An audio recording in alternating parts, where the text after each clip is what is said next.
Vamos orar? Senhor, nós estamos na Tua casa, Pai. E na Tua casa há abundância de pão. O alimento que o Senhor tem para nós nessa noite, Pai. Queremos que Ele cumpra o propósito que o Senhor planejou. Por isso, assentados em Cristo Jesus, em regiões celestiais, lugar de governo, de comandos e de decretos, nós liberamos uma palavra contra todo espírito maligno que bloqueia a mente, que bloqueia os corações para impedir Tua palavra. Nós liberamos uma palavra agora contra toda sorte de demônios que tentam impedir o fluir da Tua palavra. E nós declaramos mentes, corações abertos para receber a Tua palavra agora, em nome de Jesus. Amém. Diga: eu sou livre para receber a palavra do Senhor. Amém. Vamos ler Lucas 24. Obrigado, irmão. Lucas 24, a partir do versículo 44. Bendito é o nome do Senhor. Aleluia. Glória a Deus. Deus é bom. Diz assim, Lucas 24, a partir do versículo 44. E disse-lhes: são estas as palavras que vos falei, estando ainda convosco, que convinha que se cumprisse tudo o que de mim estava escrito na lei de Moisés, nos profetas e nos salmos. Então abriu-lhes o entendimento para compreenderem as Escrituras, e disse-lhes: assim está escrito, e assim convinha que o Cristo padecesse, e ao terceiro dia ressuscitasse dos mortos, e em seu nome se pregasse o arrependimento e a remissão dos pecados, em todas as nações, começando por Jerusalém. Queridos, eu quero ministrar sobre Jesus, seus processos e suas promessas. Diga: processos e promessas. Os nossos desencontros e os nossos problemas estão diretamente ligados a não permanecer em Cristo durante o processo. Todos os problemas que enfrentamos, todas as dificuldades que não conseguimos vencer, estão diretamente relacionados a processos não vencidos, não respeitados no seu tempo, na sua hora, no tempo de Deus, sempre. E nós vamos ver que em Jesus, queridos, Ele percorreu um caminho de obediência, um caminho de submissão, mas também um caminho de sofrimento, um caminho de lutas, mas um caminho de vitória, para cumprir fielmente todas as promessas messiânicas registrado na palavra a respeito dele.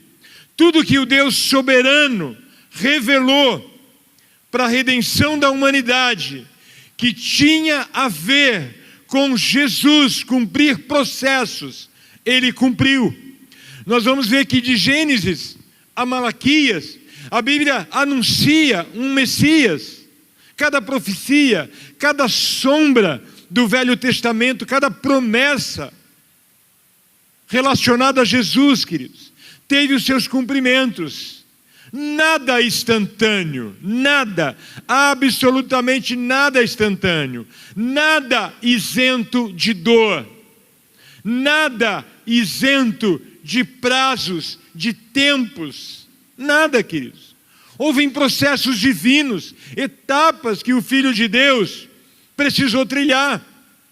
Esse caminho não apenas revela o caráter perfeito de Cristo, mas também deixa um modelo para nós, deixa um exemplo para nós, de tudo que Ele cumpriu.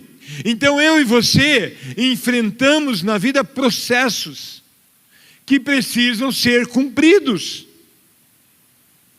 Processos que têm a ver com o filho de quem eu sou, processos que têm a ver a forma que eu fui gerado, processos que têm a ver com a educação que eu recebi, processos que têm a ver com os pecados que pratiquei, processos que têm a ver com a herança espiritual que eu recebi, processos que têm a ver com a herança ou não financeira que eu recebi,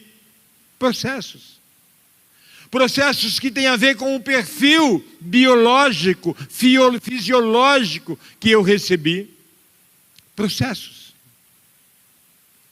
E todos os nossos problemas estão ligados à não obediência, a não seguir os padrões de Deus, a não permitir que os seus processos se realizem. Em Jesus nós vamos ver primeiro o processo da encarnação. A Bíblia diz que Deus se fez homem. A Bíblia fala em João, e o verbo se fez carne. Quem é o verbo? A palavra é Jesus. Se fez carne e habitou entre nós. Mas para cumprir as promessas messiânicas, Jesus precisou assumir uma natureza humana, tornando-se plenamente Deus, mas plenamente homem. E a encarnação é o cumprimento de promessas. Eu vou precisar de agilidade aí em cima, Luísa, com relação a textos. Fica atento, já abre na Bíblia aí, que eu vou pedir os textos e você vai passando para nós, tá bom? Lucas 1, 31 a 35. E depois você vai para Isaías 7, 14. Enquanto ela acha o texto lá, queridos, a profecia que dizia que uma virgem iria conceber. A profecia que diz que o verbo se fez carne e habitou entre nós. Jesus cumpriu toda a palavra. Deus entrou na história, queridos, limitando-se voluntariamente. Diga voluntariamente. Ele entrou na história se limitando voluntariamente. Deus lhe dará o trono de Davi, o seu pai. E ele reinará para sempre sobre o povo de Jacó, e o seu reino jamais terá fim. Perguntou o anjo, como acontecerá isso? Maria perguntou ao anjo, como acontecerá isso, uma vez que sou virgem? O anjo respondeu, o Espírito Santo virá sobre você, e poder do Altíssimo a cobrirá com a sua sombra. Assim aquele que há de nascer será chamado Santo, Filho de Deus. Foi assim, queridos, que Deus se fez próximo de nós, através de Cristo. Foi assim, e por isso que nós precisamos estar próximos das pessoas, para levar esse Cristo que está em nós, amém? É muito importante eu e você entender que Deus não enviou uma mensagem, Ele veio pessoalmente. A internet hoje está nos levando a mandar mensagem, trabalhar com mensagem e pouco contato. Jesus não mandou uma mensagem, Ele veio pessoalmente, cumprindo uma palavra a respeito dele. Queridos, um outro processo que aconteceu com Jesus é a vida perfeita, sem pecado. Olha o que diz Hebreus 4 e 15. Sei que você estava com Isaías, mas nós vamos andar um pouquinho. Hebreus 4 e 15 e depois 1 Pedro 2. Uma vida perfeita, sem pecado. A Bíblia diz que Jesus viveu sem pecado, cumprindo assim a lei perfeitamente. Uma lei que nenhum homem conseguiu cumprir perfeitamente. Jesus a cumpriu perfeitamente, para ser o Cordeiro sem mácula, sem mancha, sem defeito. Ele precisava viver uma vida que nenhum homem conseguiu. Então eu e você somos chamados a buscar uma vida de santidade, não por mérito, mas por reflexo da nova vida de Cristo em nós. É o desafio da palavra para mim e para você. E tem um preço? Tem um preço. Tem um processo? tem um processo a ser obedecido. É muito importante entender isso, queridos. A gente vê alguns atletas se dedicando de forma absurda e atingindo níveis que outros não atingiram, quebrando recordes. Em todos os esportes, em todas as áreas, sempre aparece alguém quebrando recordes, se destacando. Mas você vai ver a história, e o que você vai encontrar na história? Uma vida de disciplina, uma vida de obediência. Os meus problemas, os teus problemas, estão diretamente relacionados à falta de obediência e submissão a Ele. Diretamente. Temos o texto? Pois não temos um sumo sacerdote que não possa compadecer-se das nossas fraquezas, mas assim, alguém que, como nós, passou por todo tipo de tentação, ainda que sem pecado. Ele foi tentado na área que você é tentado. Ele foi tentado na área que nós somos tentados. O que diz 1 Pedro 2, 22?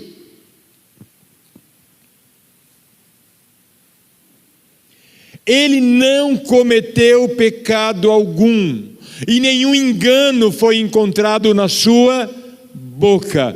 Ele cumpriu processos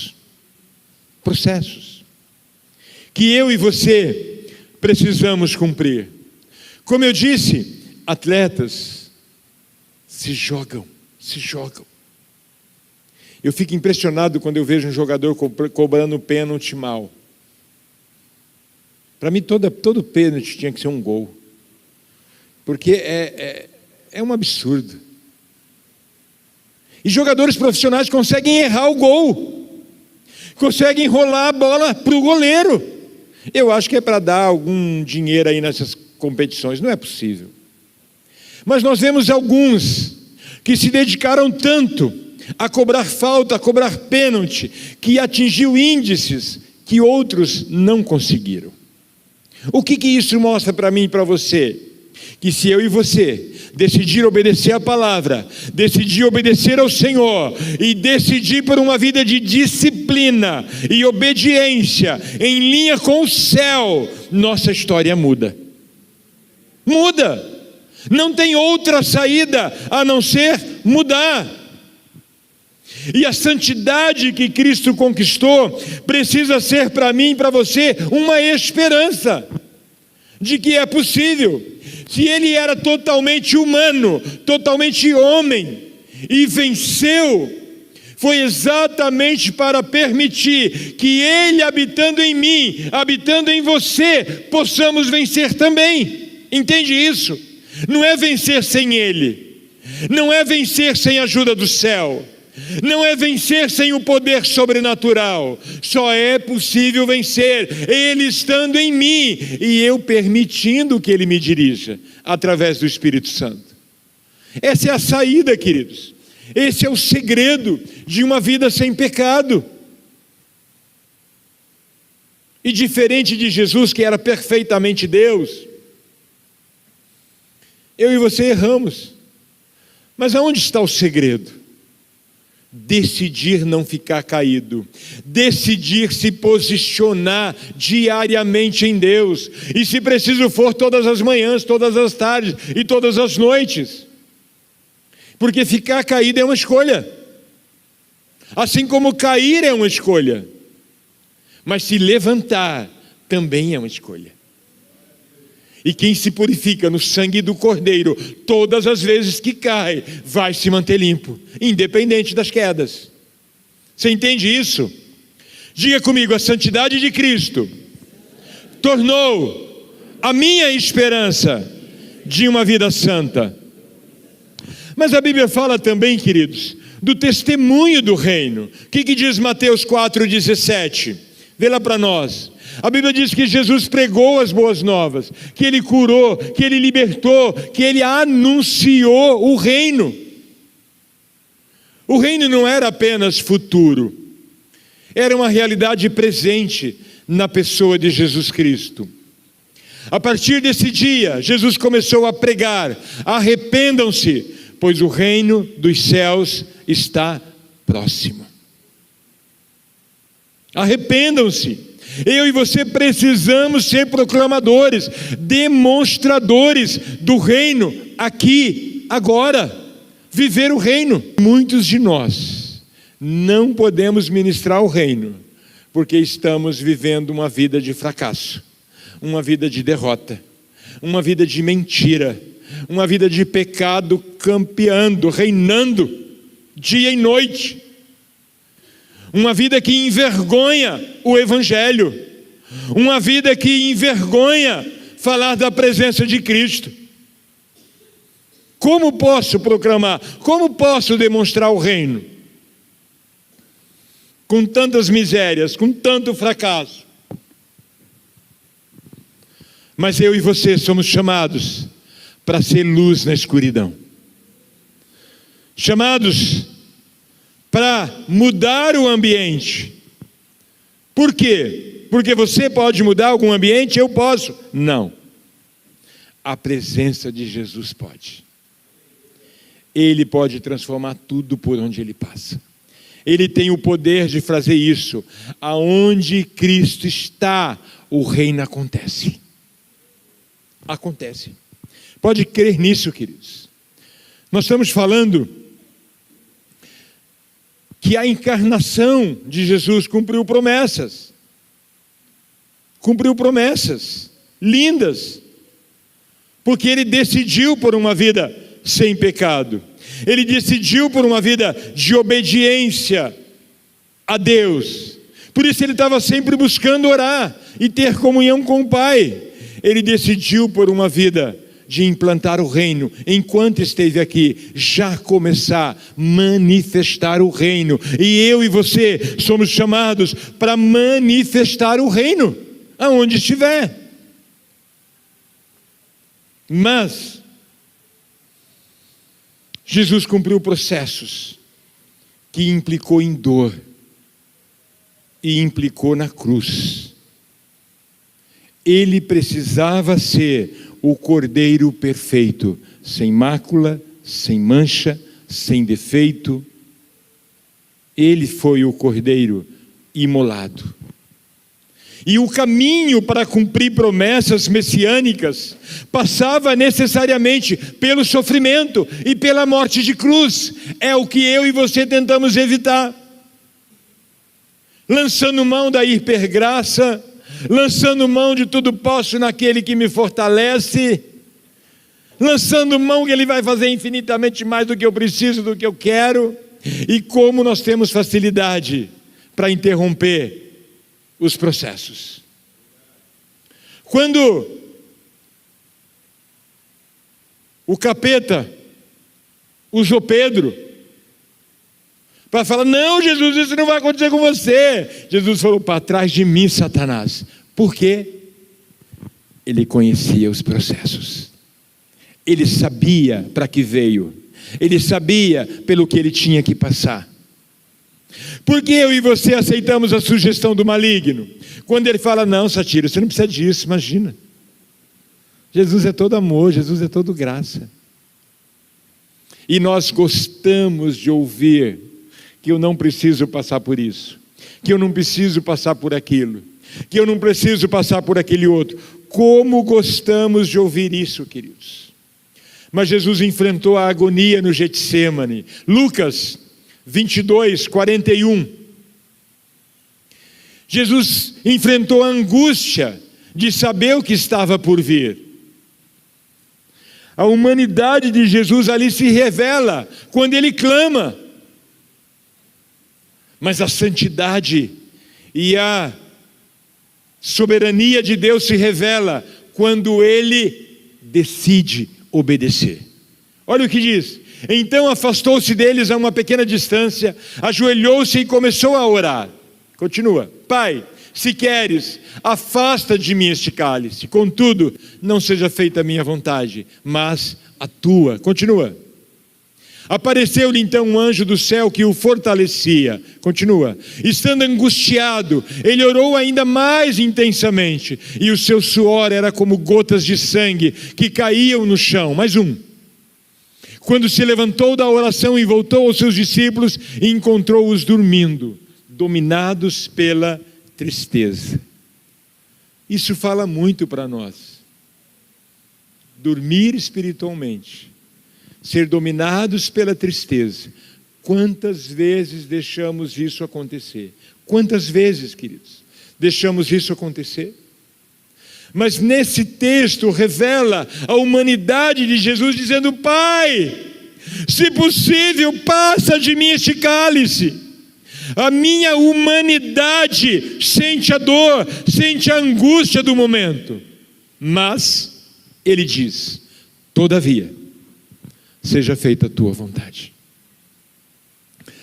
Sabe, queridos, eu e você precisamos aprender a não ser dominado pelo medo, pela angústia, pela tristeza, pela incredulidade. Precisamos aprender isso.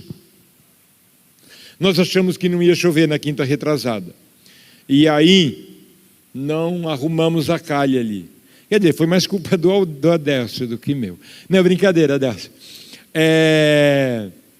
E de repente, quando está para começar a célula, eu fico sabendo que a Defesa Civil estava divulgando que ia ter temporal, muita chuva e papapá. Falei: Jesus, não pode chover. Num primeiro momento, a tristeza veio. Falei: Senhor, se chover, as coisas, armários, arquivos, tudo encostado naquela parede, meu Deus, e a chuva que vai cair, vai correr pelo teto, vai molhar qualquer lugar ali dentro.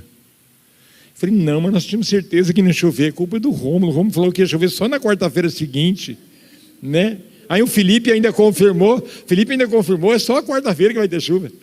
E nós olhamos, era só quarta-feira que ia ter chuva. E confiamos nisso.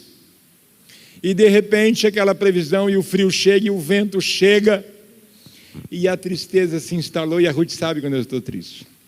Vamos orar. Isso não é igual de orar.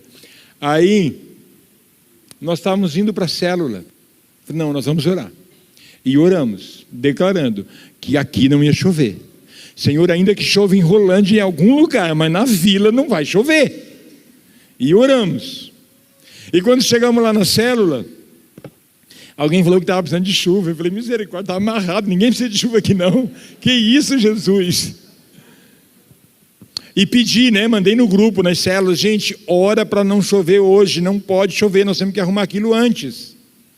Mas, queridos, quando eu e a Ruth acabamos de orar, nós estávamos subindo aqui, passando aqui passando a linha, quando estávamos acabando de orar em rumo à célula, me veio uma paz no meu coração.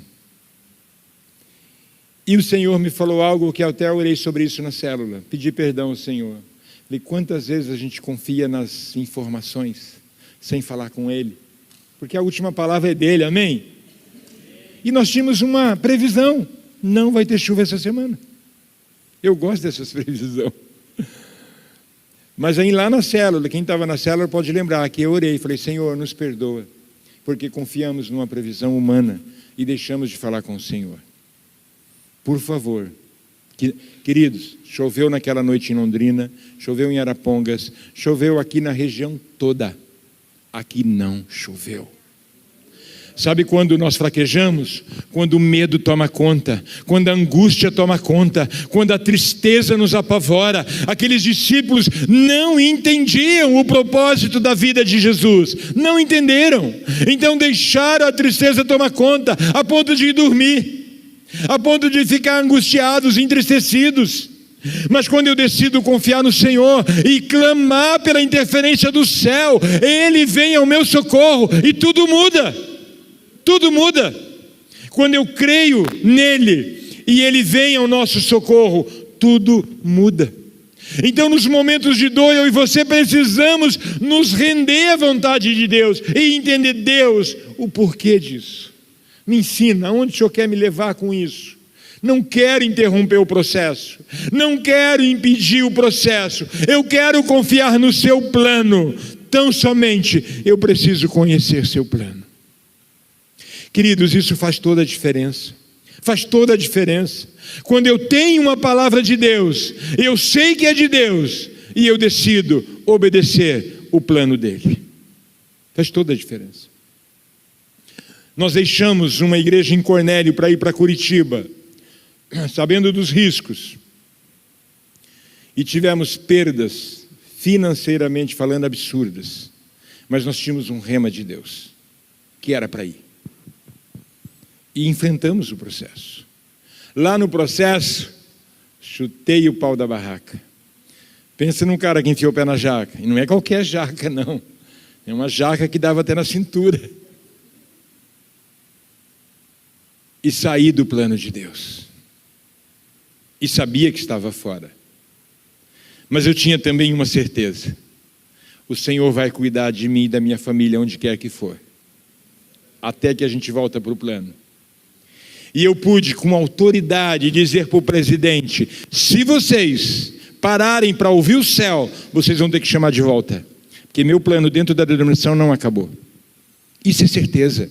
Isso é conhecer o plano, porque Jesus disse: passa de mim esse cálice, mas eu sei para que eu vim, eu sei o que eu tenho que enfrentar, que a tua vontade seja feita.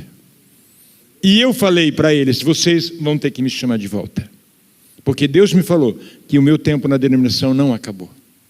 Queridos, quando você busca conhecer o plano de Deus, o processo fica menos doloroso, o processo fica menos difícil, porque você sabe que Jesus está com você e é só um processo. Você vai vencer, você vai passar por ele, entende?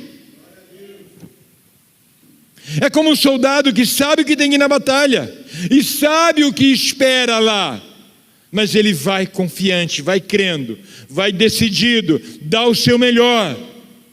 Assim Jesus encarou Getsêmani, assim Jesus encarou o Gólgota.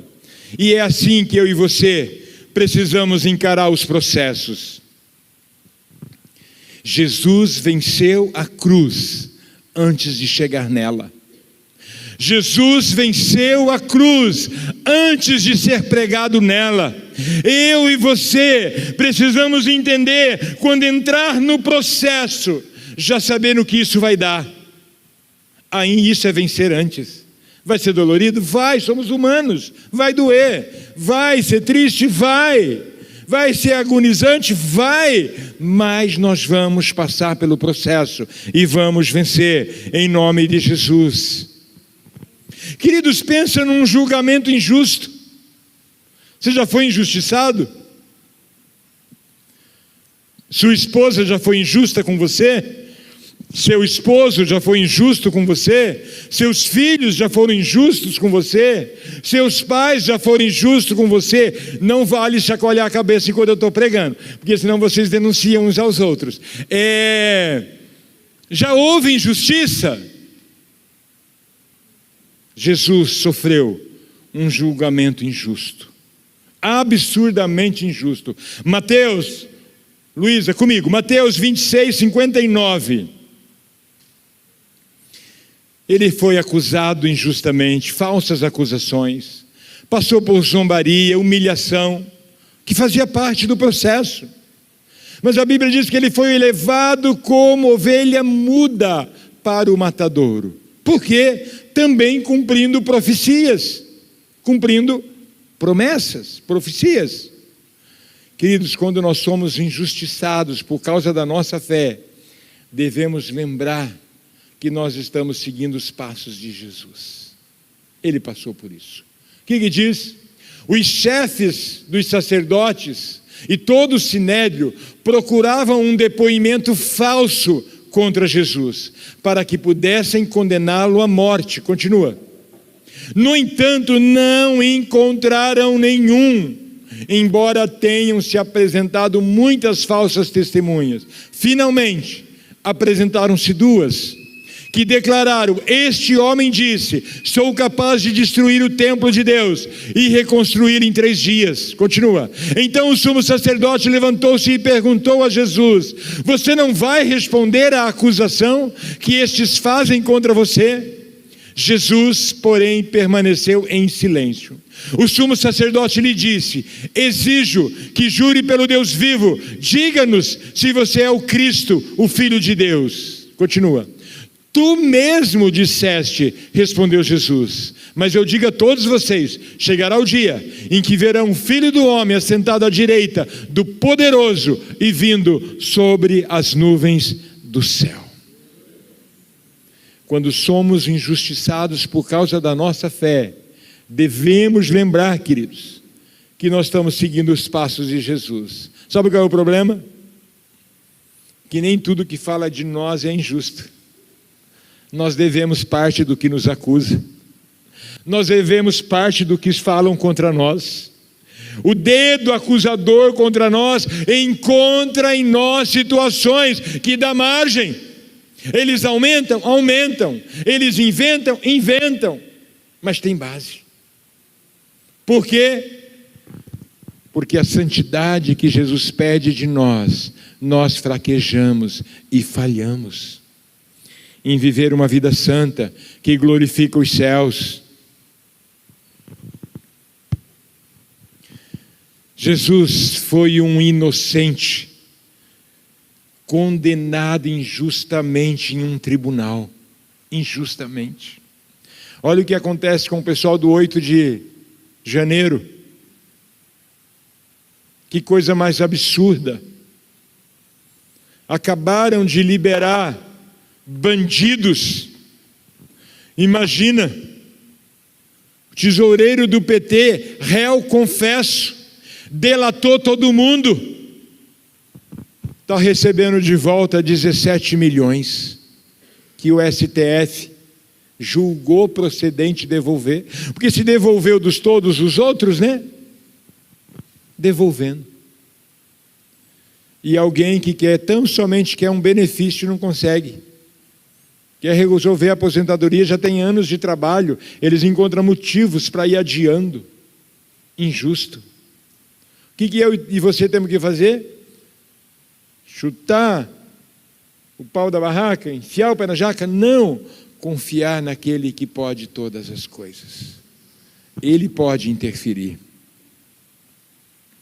Diga comigo, a justiça dos homens falhou, mas o plano de Deus prevalece e não falha. Não falha nunca. Queridos, a morte de cruz fazia parte do processo. Havia uma profecia que isso iria acontecer. O que diz João 19:30? E depois Isaías 53:5. Olha o que Jesus grita.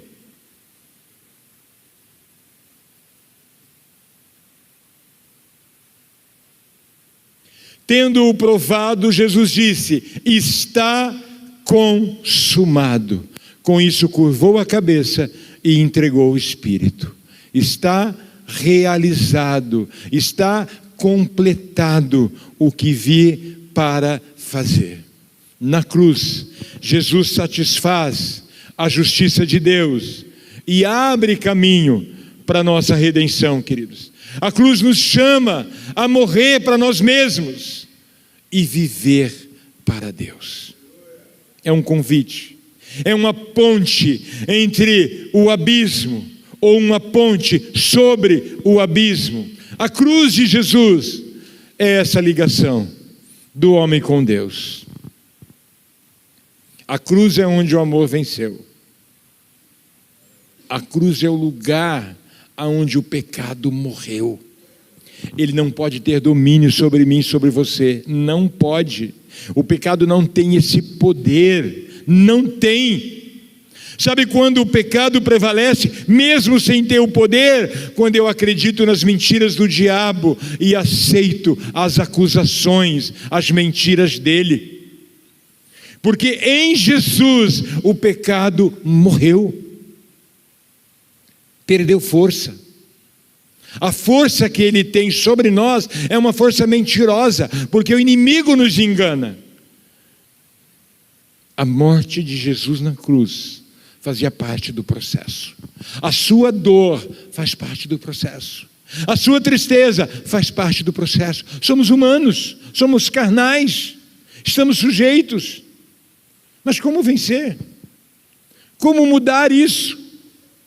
Satisfazer as exigências de Deus. Decidir por uma vida de santidade.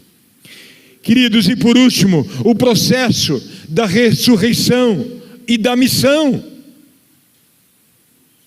É uma vitória proclamada.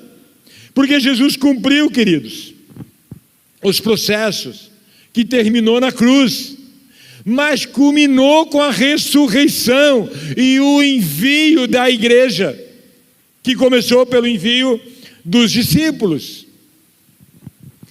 Então a ressurreição fala da morte que foi vencida. Lucas 24, 5.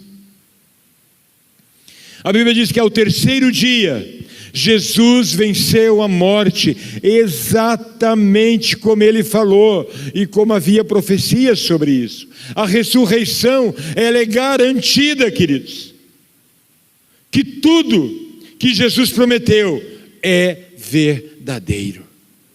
Tudo que ele falou é verdadeiro. Então não há situação irreversível. Talvez você pode pensar, meu caso é irreversível, a minha situação é irreversível. Para quem crê no Cristo ressurreto, nada é irreversível. Nada é definitivo. A última palavra é dele. A última palavra é dele, queridos. Não há situação que ele não possa mudar. Não há. Assim como amanhecer, amanhã, 6:30, mudou um pouquinho, né? 6:30 começa a clarear. Assim é a verdade da palavra de Deus. A luz chega e as trevas têm que vazar. Pode ter certeza disso, queridos. Diga, o túmulo vazio é a certidão da vitória da nossa fé. Ele ressuscitou. Ele ressuscitou. Os líderes de religiões estão mortos. Você vai em algum lugar aí, você encontra o lugar onde ficou o que sobrou. Tem algum osso lá ainda, alguns fios de cabelo. Mas o túmulo onde colocaram Jesus está vazio. Ele ressuscitou, ele está vivo, poderoso. E a Bíblia diz que ele tem todo o poder no céu, na terra e embaixo. Porque às vezes o pessoal acha que os demônios estão mais ou menos... Não, eles estão, sei lá para baixo. Não sei onde eles estão. Mas eu sei que eles estão controlados pelo poder do sangue de Jesus. Eles estão controlados pela autoridade que há no nome de Jesus. Por isso Jesus pode nos capacitar, como capacitou os discípulos. O que diz Lucas 24, 49? Vamos lá, nesse capítulo mesmo. Eu envio a vocês a promessa do meu Pai, mas fiquem na cidade até serem revestidos do poder do alto. Diga, capacitação só é possível pelo Espírito Santo de Deus. Só. Não tem outra maneira, queridos. Jesus promete e envia o Espírito Santo para nos capacitar para a missão. A nossa missão é um fracasso no nosso poder, na nossa força, na nossa competência, na nossa sabedoria. É um fracasso já de antemão desenhado.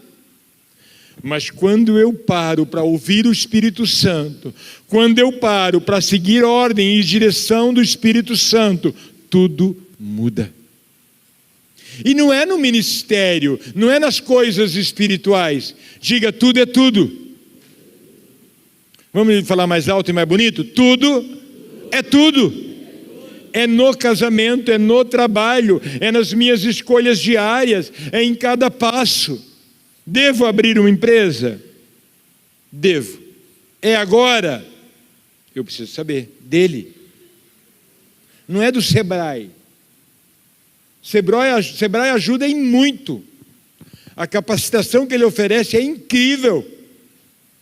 Se cada empresário, antes de começar qualquer coisa, se qualificasse e buscasse ajuda do que o Sebrae pode ensinar e mostrar, é incrível.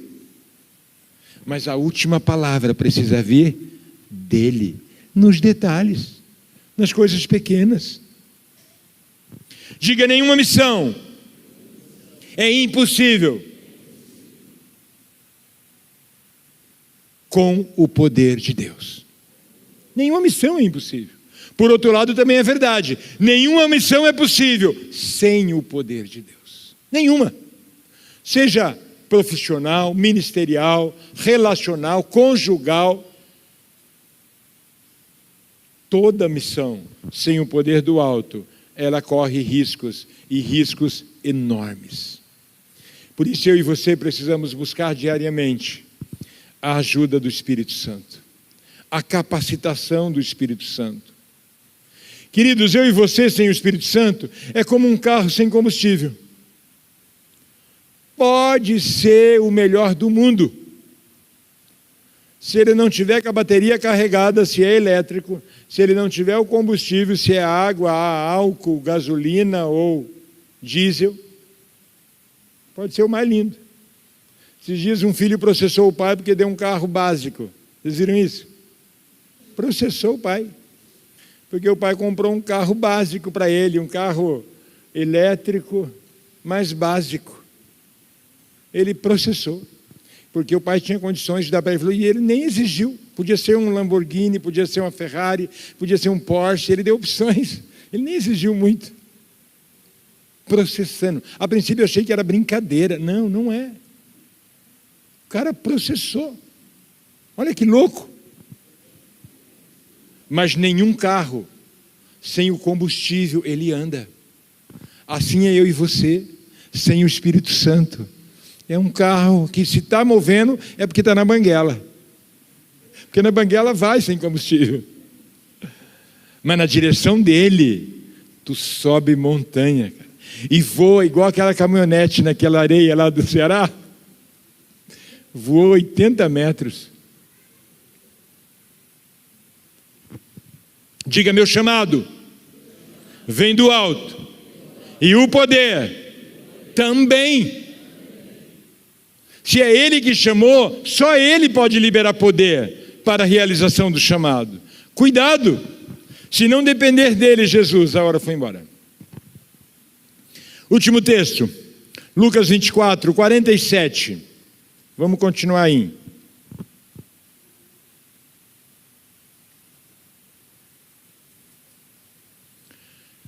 E que em seu nome seria pregado o arrependimento para perdão dos pecados a todas as nações, começando por Jerusalém.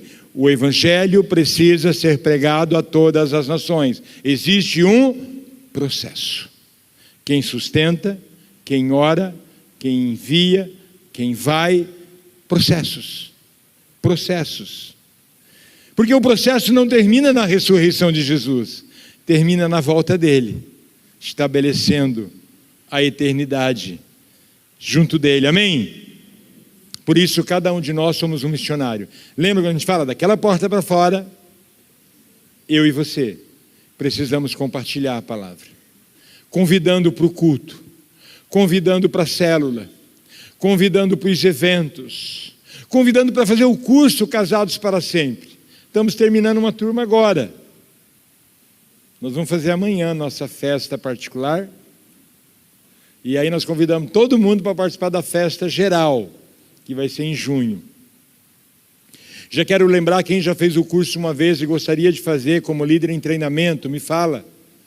Para a gente quer saber quais são os possíveis líderes em treinamento, que se der mais de uma turma, precisamos de ajuda.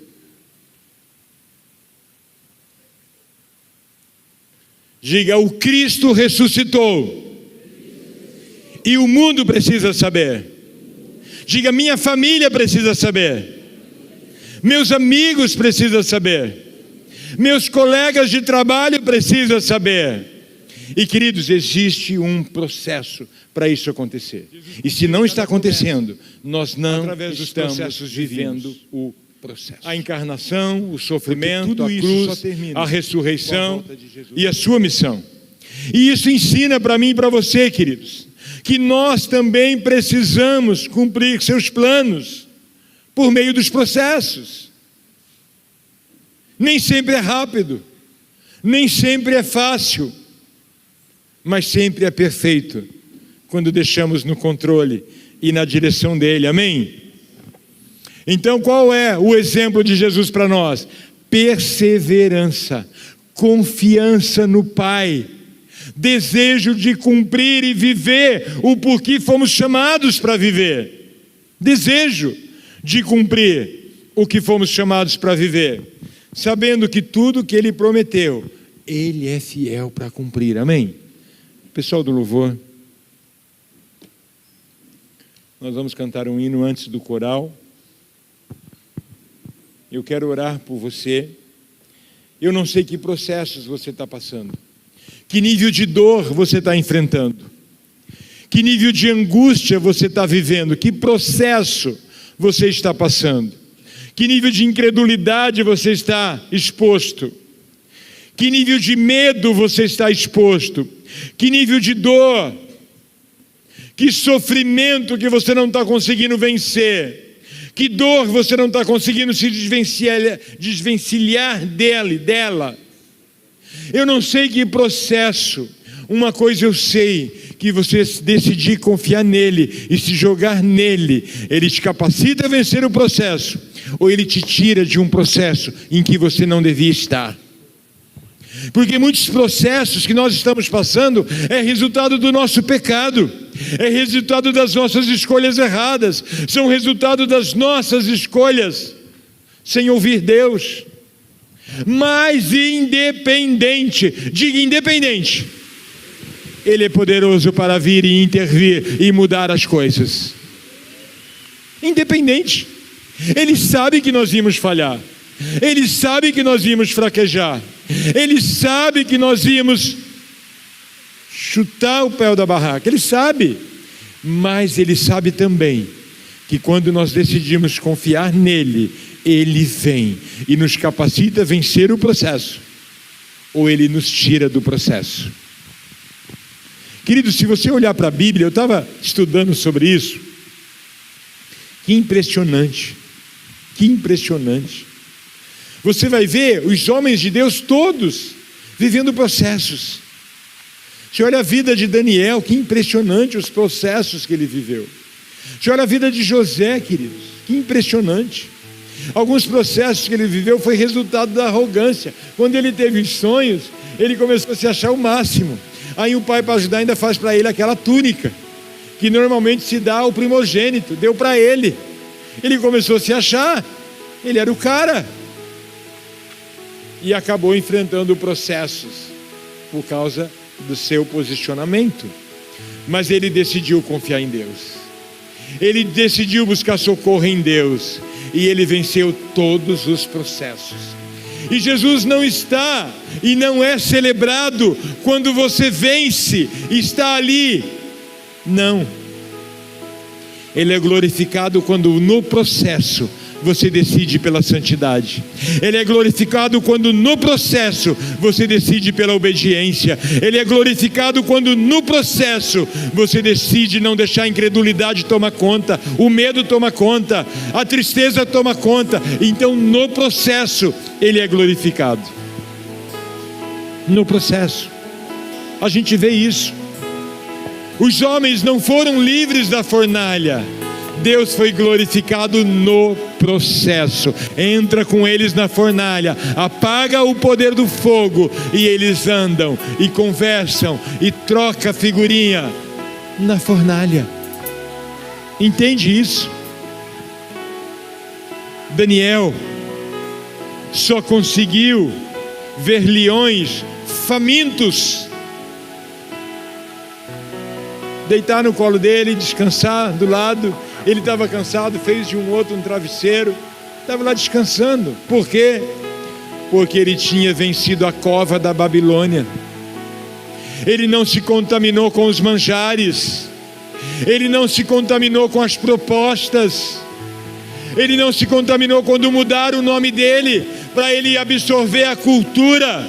Não, ele não abriu mão da cultura do reino, ele não quis ser um igual. Quantos de nós fazendo mil coisas para ficar na moda, para ficar igual? Ele decidiu que ele não seria igual, nem na alimentação, nem nas vestes, nem no procedimento. Ele venceu os babilônios para depois vencer os leões. Mas é uma pregação que eu quero fazer sobre isso, deixa quieto, não vou dar muita dica. Eu quero orar por você. Não sei qual é o teu processo, eu não sei qual é a tua dor, eu não sei qual é a angústia que você atravessa hoje. Eu sei que com Jesus, contigo, tudo muda. E não é porque Jesus está no barco que não tem tempestade não. Vocês viram lá os discípulos, né? A tempestade chega, mesmo com Jesus no barco. O que muda?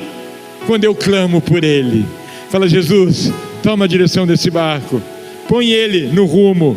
Amém? Curva a sua cabeça, eu quero orar com você. Antes de louvarmos, Pai, nós vivemos processos que geram dor, que geram angústia, processos que geram tristeza, processos que muitos de nós não suportamos e pecamos, não suportamos e falhamos, não suportamos e entristecemos o Espírito Santo, não suportamos e deixamos a dor, a angústia, a tristeza causar divórcio, causar separação, causar rompimento de relacionamentos. Não suportamos o processo e pedimos a conta no trabalho. Não suportamos o processo e abandonamos o ministério. Não suportamos o processo e abandonamos o chamado. Não suportamos o processo e deixamos de seguir teus passos, Jesus. Hoje, noite de ceia, é noite de reconciliação, é noite de recomeço, é noite de clamar por Jesus e dizer: Jesus, eu quero viver plenamente o processo, porque eu quero cumprir e viver tudo que o Senhor planejou, projetou para mim.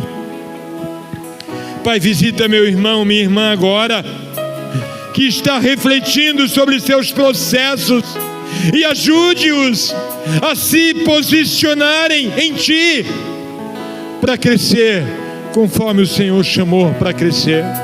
Eu abençoo a sua igreja, abençoo o seu povo e clamo por uma ação sobrenatural do Senhor, em nome de Jesus. Vamos adorar o Senhor.